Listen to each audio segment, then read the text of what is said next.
Y'all, finally, in my own hands, is the Switch 2.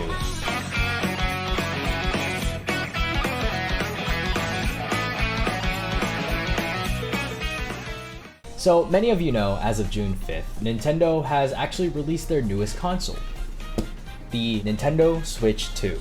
And honestly, the Switch 1 has been needing an upgrade so badly with how outdated the hardware is. I mean, so many of the third-party games can't even run on the Switch 1. So, is this newer, beefier system worth it? Now, as of recording this, I have actually just gotten off stream where I unboxed and played the new Switch 2. So if you ever want to, head on over and join the chaos, don't forget to go follow my Twitch, and also don't forget to sub here. So first, let's talk about what's actually in the box. On first glance, the Switch itself is really nicely packed, and the pure size of the console was honestly a shock to me. I knew it was bigger, but this is huge compared to the Switch 1. Along with this, you'll be getting an Ultra HDMI cable, I'm assuming for the 60 FPS and 4K support, a new charging cable that connects USB-C to USB-C to a power brick, which in my opinion is super nice and so needed, 2 Joy-Con straps, a Joy-Con controller grip. Now, I'm not gonna lie, I actually did go out and buy the Joy-Con grip charger. I don't think you'll actually need it since it comes with one, but I do like to charge my Joy-Cons while I play it. So if that's what you like to do too, then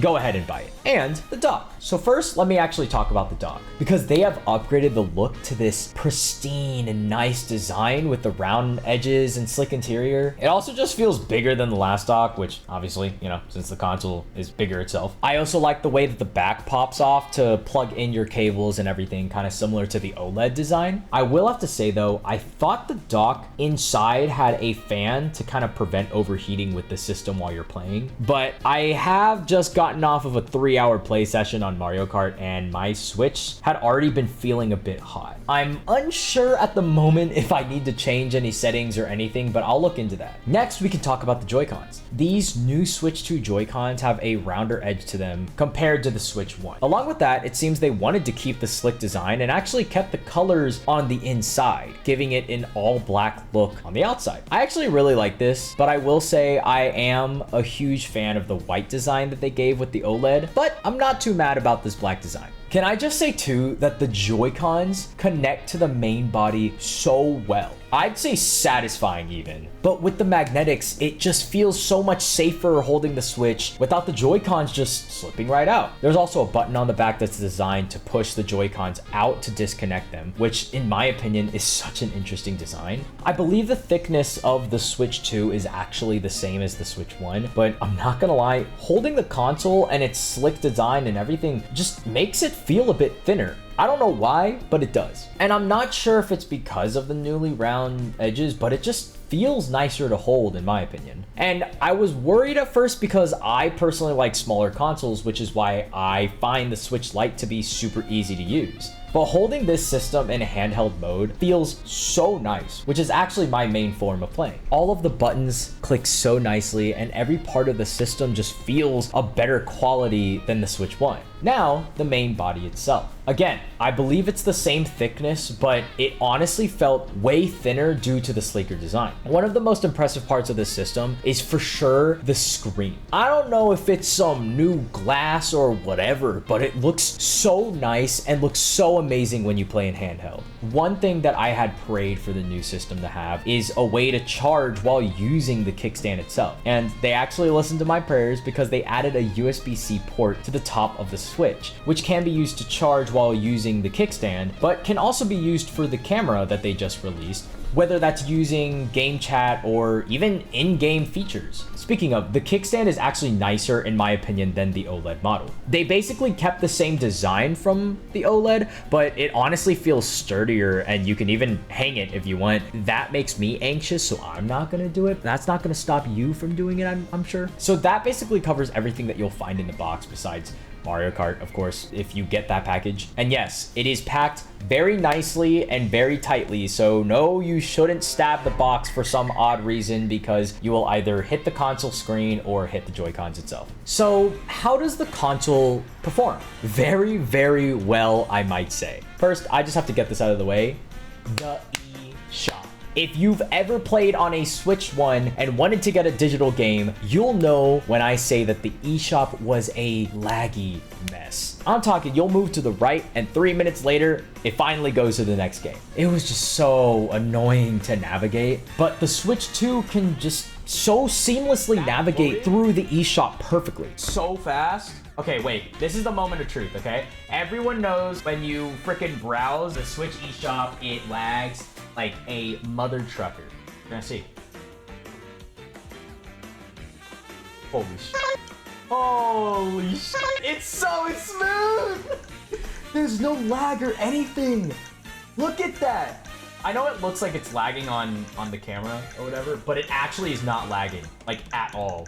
The UI of the eShop also looks different. Now, I haven't checked my old models, so I'm assuming it's different, but it looks nicer and it looks just more sleek.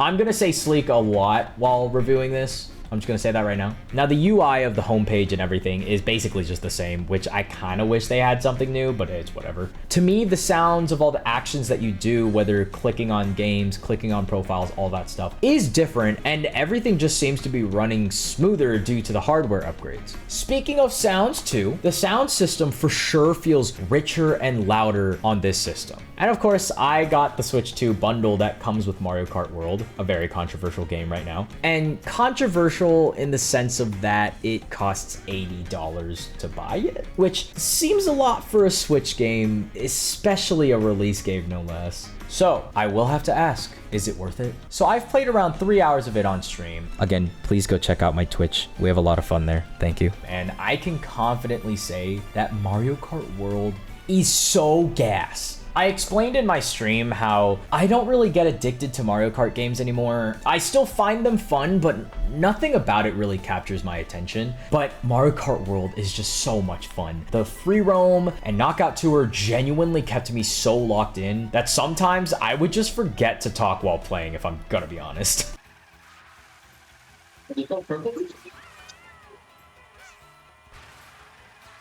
No.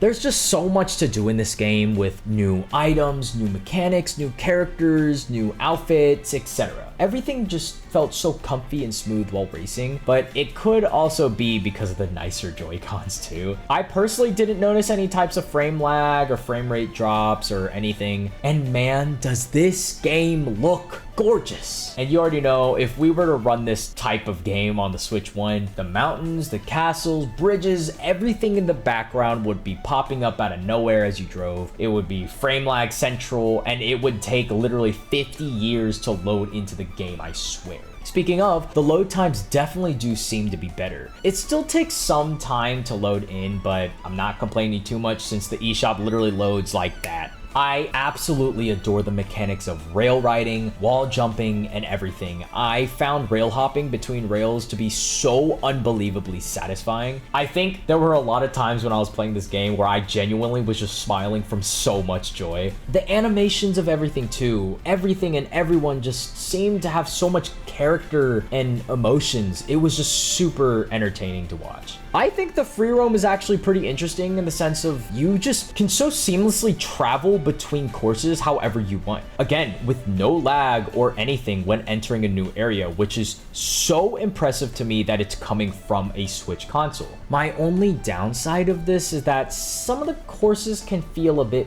bland in my opinion. I do like most of the courses and the designs, but some can feel very I do, however, really love the concept of your next race taking place in between your last course and your next one. And the last lap ends in the next course. It's insane. I just found this to be a really interesting playstyle for Mario Kart, and I loved every time I finished a race, especially how you start the race while driving from the last one too. They're also introducing so many different characters, which I love, and adds such a unique twist to a lot of the races. And my boy Monty Mole is finally in a Mario Kart game. Now, I know I've been giving it a lot of praise. So is it worth the $80?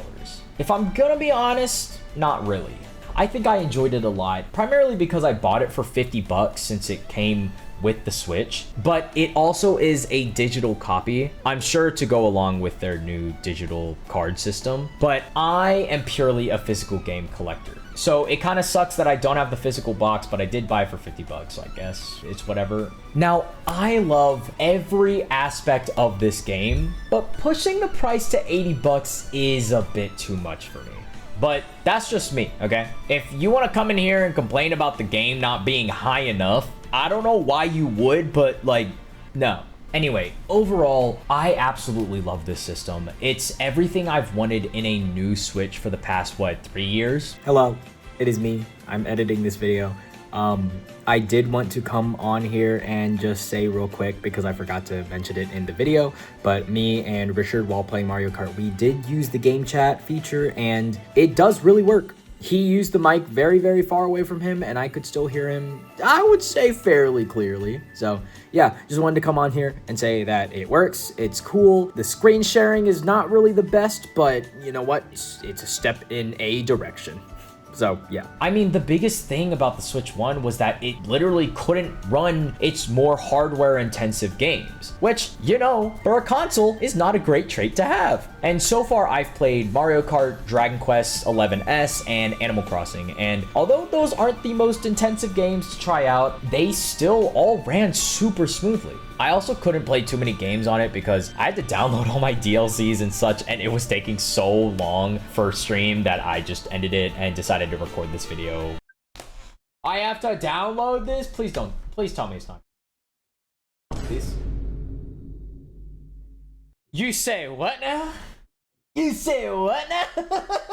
And I'll have to do more of an in-depth dive into the comparison between the OLED and the original Switch, but for initial impressions, I think this is a huge step in the right direction. I would argue $450 is not horrible of a price for this kind of system, but I also understand that in this day and age, it can be really difficult to spend that kind of money on a console like this. Is it necessary? No. But if you do have a Switch and have been dying for an upgrade, I think this is a go-to for sure. And again, you can argue with me that it's not worth $450. I will agree with you. I do think there are a lot of aspects about this console that aren't worth $450. In my personal opinion, the material, the screen, the dock, the controllers, the magnets, the connection, the sleek, seamless design of everything, to me, was worth the money. So if you personally don't think that it is worth the money, that is okay. I'm here to support any kind of decisions out there. I will not hate you if you think that it's not worth it, but please do not hate me if I think that it is worth it for myself.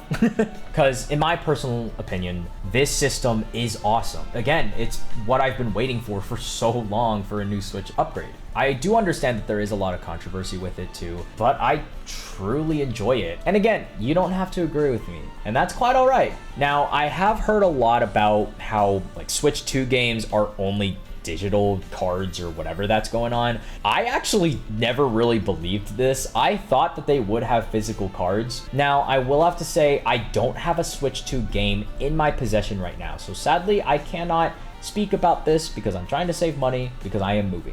But I do plan on getting Rune Factory Guardians of Azuma in the next coming of weeks, so I'll try to have an update somewhere if that's true or not, because I'm also curious about that. Anyway, those are my first impressions on the Switch 2. I personally really enjoyed this system, and I can honestly feel my drive to play more Switch games again because of its performance. And as always, I hope you enjoyed my yapping about this system. And hey, if you did enjoy it, don't forget to like and subscribe. It really does help out the channel a lot. And make sure to comment down below your thoughts of the system. I would love to discuss it, but please try not to be too negative, I beg. And if you ended up buying the Switch 2 as well, let me know. I'd love to hear your experience about it. But of course, I'll get off your screen and I'll get out of your ears. So I'll see y'all in the next one. Peace out and have a colorful day.